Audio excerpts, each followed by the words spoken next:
About 30 years ago, we had quite a serious close family bereavement, and I was quite upset by this, and this led me to a tour of Japan and Japanese gardens. I learnt about Zen meditation. I even visited the Dalai Lama in India. Well, all these experiences gave me a much better idea of how I could relax, find peace of mind, but also it gave me a totally different understanding of what gardens are all about. I suppose, like a lot of people, I wanted to have a quiet corner of my garden where I could sit and relax, even be a little bit Japanese, to remind myself of some of the principles of Buddhism that I'd learned.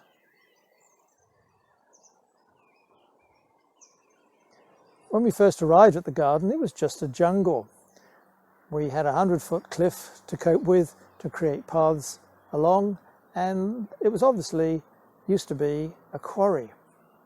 Well, the house had been a corn mill, and there were all sorts of streams and mill races, and there was lots of water to play with, but it was quite a challenge to clear it up and get it into any sort of shape. At the time, I was rushing around the world on business, long-haul flights to the Far East and Southeast Asia, and it was pretty stressful. And I have to say that coming back home was a great joy. It was hard work, clearing the rubble and all the weeds and the jungle, but it was good, healthy exercise.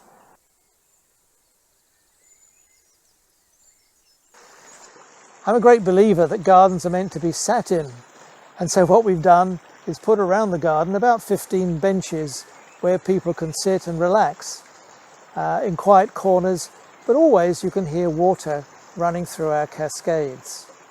We open for the NGS 6 times a year, and we've found more and more people come who are looking for peace of mind and relaxation.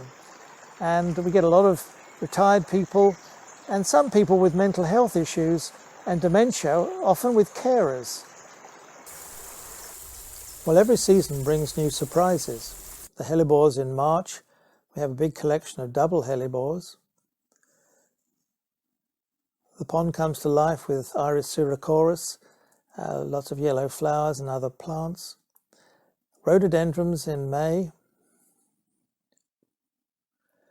And a big hosta bed full of different varieties.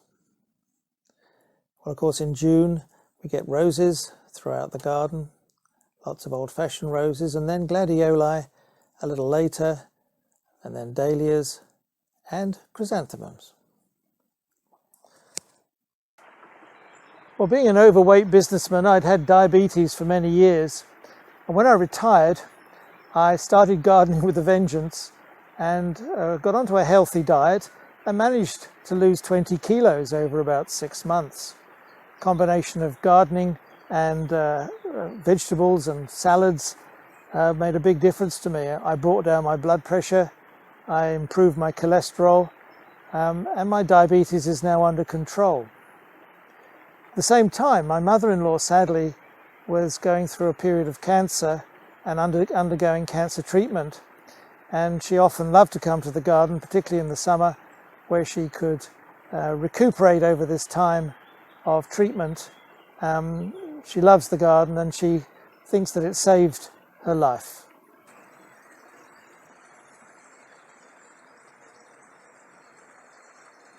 Well, this wasn't a great year for me.